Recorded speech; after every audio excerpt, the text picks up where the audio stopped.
So yun na nga guys, for today's video ay may low tide nga na naman pala sa umaga. At tamang-tama nga dahil wala tayong pang-ulam ngayon, kaya naman tayo ay manghihibasan. Pero maya-maya nga din ay aalis din ako at may lakad na naman kaming team hibasanan. Nga pala may naisip kaming team hibasanan na gumawa kami ng sarili naming YouTube channel. Kasi marami nagre-request sa akin na lagi na dumayo daw sa mga bayan-bayan nila at dun daw kami manghibasan. At dahil nga pala utos kayo at utu-utu naman kami, ay hala, sige, pagbigi. Pero dapat syempre ay subscribe nyo kami. Ay hindi pwedeng hindi.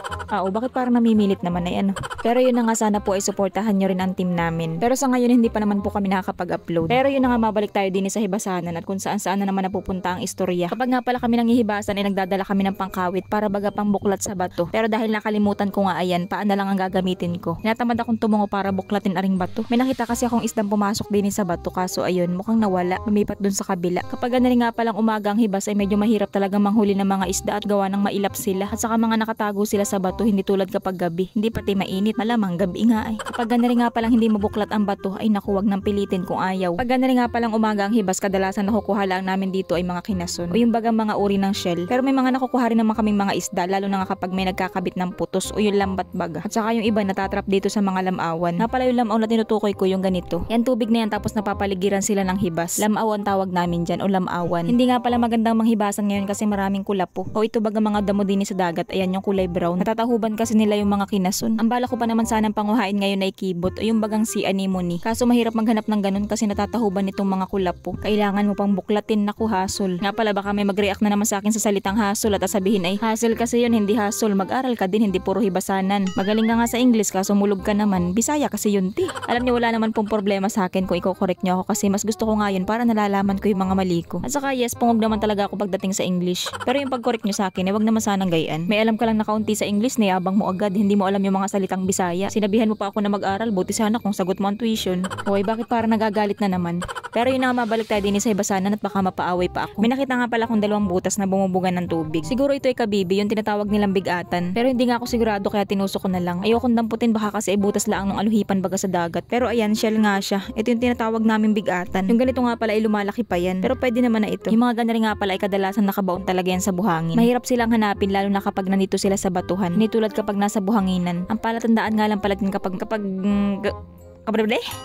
bilis na bilis kasi magsalita, hindi bagal-bagalan. Basta ang palatandaan sa kanila ay may butas kang makikita na dalawa, tapos bumubuga ng tubig. Nga pala dahil ako tinanghali ng gising at parang wala namang bago doon. Kaya naman ako'y nagugutom na. Gawa na ako'y nagmamadali kasing pumunta din sa hibasanan. At hindi man lang ako nakapagkape. Ang bilis kasi mag-high tide kaya pumunta agad ako din sa hibasanan. Ito nga pala nakita kong shell kung tawagin din sa amin ay saang. Hindi ko na nga pala muna kinuha kasi maliit pa. May napansin nga pala kung bumubuga ng tubig pero hindi ito yung katulad ng nakita ko kanina na bigatan. Ito ay gutos. Tama-tama yan dahil may dala akong sibat. Ito nga palang sibat na dala ko ay talagang ito ay panghuli ng gutos. At yun na nga, unang sibat, sablay agad. Hati sila sa pagsipat. Tinamaan naman kahit papaano, kaya nga lang ay napigtal. Pero yun na nga, hindi pwedeng hindi ko ari mahuhuli. Kaya naman ay hinukay ko talaga yung butas. Buti na lang yung butas niya ay dito sa may buhangin lang. At ayan, nakuha ko na yung isang gulamot. 7 na lang yung kukunin ko. Dali-dali nga pala ako dyan at baka makatakas pa kaya sinibat ko na. At wow, daliri ko yung tinamaan. At least sa ngayon, tumama at hindi sumablay. Ayun nga lang, sa daliri tumama. Pero okay lang yun, importante na huli natin. Nga pala may napansin ako mga isda na nakatago din sa kulapo. Ito yung mga isdang patuna kung tawagin din sa amin. O yung tinatawag baga nilang hitong dagat. Yung mga ganitong isda nga pala ay mailap, mahirap silang hulihin. Mahirap baga silang sibatin at gawa ng maligalig. Nakakahuli lang kami ng ganyan kapag sila ay natatrap sa maliit na lamawan. Sa lamaw baga na hindi ganun kataas ang tubig. Saka dapat sa ganari ay itak o di kaya isirok. Hindi kayang tamaan siya ng sibat. Lalo pa kapag katulad kung libat ang masibat. Ay nako, mabuti pang mag-ulam na laang ng sardinas kaysa manghuli niyan.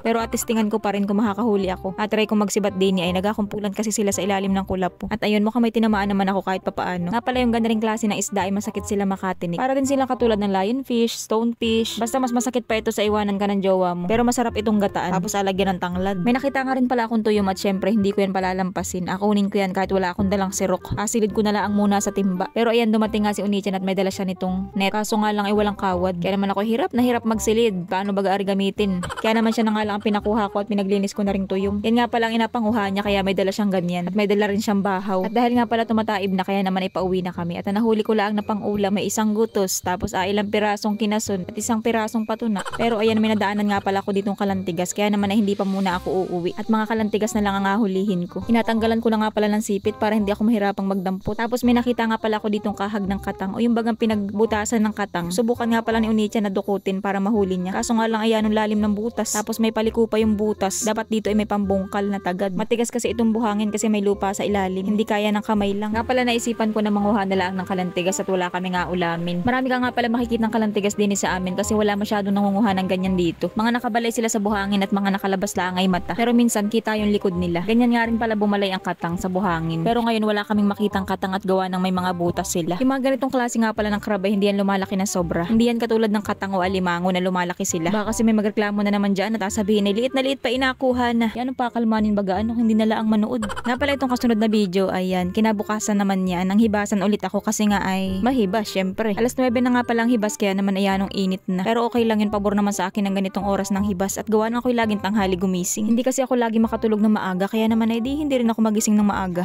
Kakaumpisa pa nga lang pala namin ni Pandamang hibasan ay nagugutom na agad kami. Kapag ganun kasing mahibas diretso talaga agad sa dagat at gawa ng ang bilis ng taib. Parang nasabi ko na yun kanina. Hayaan nyo na nga. Nga pala kung mapapansin nyo, hindi ako nagpalit ng suot ano. At ito rin yung suot ko kahapon. Lamog kasi ako. Ay wow, proud pa siya. Hindi, ito kasi talaga ang ginagamit kong panghibasan. Sinususun ko lang naman niya sa aking damit. O bakit para nagapaliwanag pa ay ano? Hindi, alam nyo kasi dati may nabasa akong comment. Kasi dati, yung magkasunod kong vlog ay isa lang yung suot kong damit. At yun may nakapansin nga, hindi daw ako naliligo at ako daw ay hindi nagapalit ng damit. Yan, anong gagaling nyo? Ano lahat na lang yung napapansin nyo? Ay, ganda yung imudmud sa hibasanan ay. Ilang days bago ako makapag-upload ng vlog kahit mang hindi ko pa nalabhan yun. O bakit para nagagalit na naman? So yun na nga, mabalik tayo. May nakita nga pala ako mga balakwit at pinulot ko na rin. Tapos ayan, may nakita akong gutos. Nakalabas lang siya. Kapag ganun nga palang umaga, bihira lang kami makakita ng gutos na nakalabas sa butas. O yung wala baga sa butas. Tulad na rin isa, ayan, lumubog na. Ito yung nakakatuwa din sa amin. Talagang hindi ka mauubusan ng pang-ulam dito basta masipag ka lang manguha. At saka hindi ka mauumay kasi marami kang pagpipilian. Maganda nga pala ngayon manghibasan at sobrang laki ng hibas at talaga namang uumayin ka sa panghihibasan niyan, sa lawak niyan. Meron pa din dito sa likuran ko, hindi ko lang nabidyohan. Yung iba nga lang talaga hindi makatagal sa panghihibasan dito at gawa ng sobrang init, ang sakit sa bungo. Nga pala may napansin akong gumalaw din sa kulapo at parang sa tingin ko ay gutos yun. Pero pagbuklat ko nga parang wala. Guni-guni ko lang siguro. Pero parang may nakita talaga ako. Nandito lang yun sa kabila. Mabilis kasi silang magpalipat-lipat ang hindi mo namamalayan. Ayan nga siya oh. Diba parang scripted lang. Sinabihan ko talaga yung gutos na lumipat ka sa kabila para kunyari nandyan ka. Nga pala ngayon ay hindi lang ako ang nanghihibasan. Marami kami dito. Hindi lang masyado makita sa camera kasi malayo sila. At saka kapag may ibang nanghihibasan, hindi talaga ako nalapit sa kanila. Hindi kasi ako komportable lalo na kapag hindi ko kilala. Mahirap na baka mamaya ay imbis na isda yung sibatin ay ako ang sinibat. Pwede kaya ay magpabuang-buang niya at ako'y tagain. Maigi na yung nag-iingat kasi hindi natin masasabi ang panahon ngayon. Malay mo mahal ka pa niya ngayon tapos bukas hindi na. Lako uy. So yun na nga, babalik tayo kung saan na naman napupunta ang usapan. Ito nga palang pinapanguha kong suso. Ito yung tinatawag namin taktakin. Sa ibang lugar nga pala yung ganito ang tinatawag nilang taktakin. Yung ganyan hindi ko alam kung anong tawag namin dyan, basta yan ay suso. Pero itong isa, ito yung tinatawag namin taktakin. Kapag kukunin mo kasi yung laman yan, tinataktak siya. Pareho silang tinataktak kapag kukunin yung laman. Nga pala mag-aalas 11 na pero hibas pa din. Talagang uumayin ka sa panghihibasan dito. Ang tagal ngayon ng hibas. Mas maganda sana kung gabi ang hibas para marami kang makuha. Kaso nga lang ay nakakapalaw mangilaw at mag-isa lang ako lagi. Nga pala may nakita akong cute na octopus. Padalawang beses na nga pala ako nakakita ng ganito. Yung ganyan nga palang klase ng octopus ay sobrang cute pero sobrang delikado niyan. Delikado kapag nakagat ka niyan kasi venomous yan. May mga nakikita akong video na hinahawakan nila yan pero mas okay siguro wag mo nang hawakan kasi kapag nakagat ka niyan, nako, goodbye. Hindi rin sila pwedeng kainin kasi meron silang